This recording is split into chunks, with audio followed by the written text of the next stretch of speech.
Welcome to Into the Blue. My name is Dawson Berry, and I'm with Nick Paradise. And we are the commentators for Swampscott Big Blue Athletics, boys, girls basketball, along with hockey. We're going to show you some clips from these games in the last couple of weeks, and we're going to analyze them for you.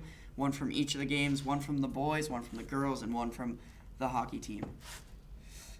So first, we will get to the boys. So it starts on the defensive end. Good rotation by Wales, and then they get the steal. Beitler tips it to Torello, and now you'll see everyone starts to run their lane on offense. You see Templeman clears his lane, Beitler clears his lane. Wales will stay at the top of the key. Torello makes the perfect read. Brodsky hits the three in the corner to end the clip. Torello with the assist, and that was a momentum changer for the boys. Now we get to the girls' game. And Nick's going to take over from here. For the girls, you can see it's coming off an inbound from Afia Botari. And you can see that everyone on the court's clearing out. The ball goes to Jessie Ford here. You can see the paint starting to open up. There's no defenders in there. And so I'm pretty sure she fakes the pass. She gets a bound, and then she gets an easy layup wide open and banks it in. Tough loss for the girls, but that was one of their highlights.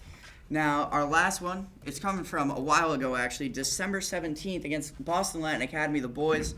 They're on the power play late in a tie game. They're in their five-man rotation. They're passing around the zone, being as patient as possible. Finally, it comes down low. Hitchcock going around the net. It comes to Langevin, and credit Langevin once Hitchcock pokes it to him. Right here, pause it. He makes a beautiful pass across the slot through three defenders. The one-timer by Fea. Roddy, great positioning out front. Off the pad, Roddy right there to clean it up, and that was the game winner, and the celly was on for the Big Blue. And that'll do it for us.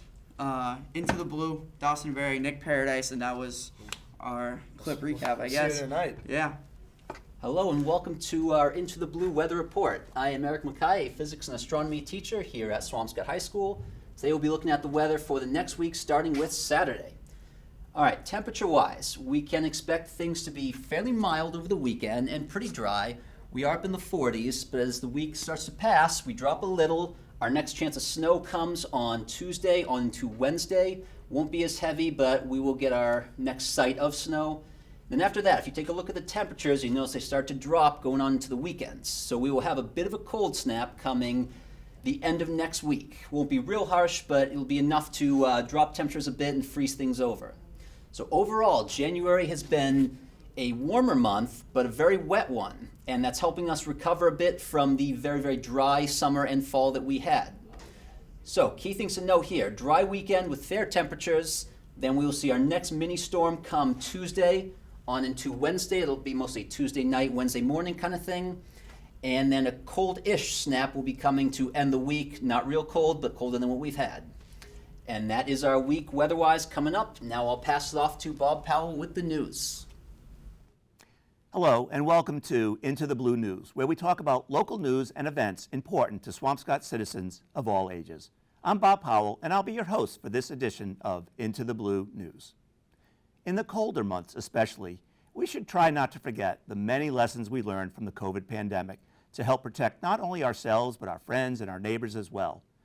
Nearly 9 in 10 deaths from COVID are among people 65 and over, and 70 to 85% of seasonal flu-related deaths occur in older adults, according to the U.S. Centers for Disease Control and Prevention.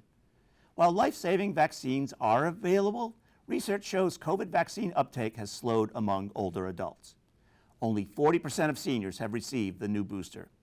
If you need help making an appointment for your booster, feel free to call the Senior Center at 781-596-8866, and we can help you make an appointment.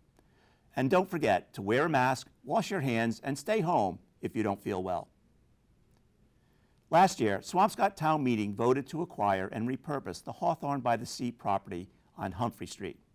This Saturday at 10 a.m., the town will be holding an idea exchange to kick off the planning process for the reuse of the property. The town will be looking for community input and ideas at this event, as well as at future public meetings to create the plan that will be presented to the town meeting for approval.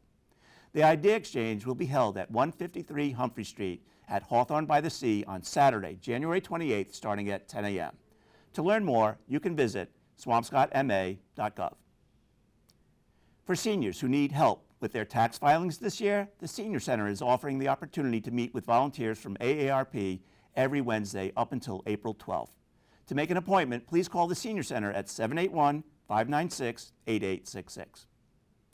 And we want to remind residents about the upcoming event at the high school presented by the Office of Community and Economic Development and the Swampscott Senior Center, where there will be an open discussion about accessory dwelling units where you can ask questions and share your opinions. In attendance will be Antron Watson, the age-friendly director at AARP, Chris Lee, the head of design and development for Backyard ADUs, as well as Jesse Kansen-Benenev, the executive director at Abundant Housing, Massachusetts. We hope to see you at this educational forum on accessory dwelling units on Monday, January 30th at Swampscott High School's room B129 at 7 p.m. Thank you for joining us for this edition of Into the Blue News. I'm Bob Powell, and we'll see you next time on Into the Blue.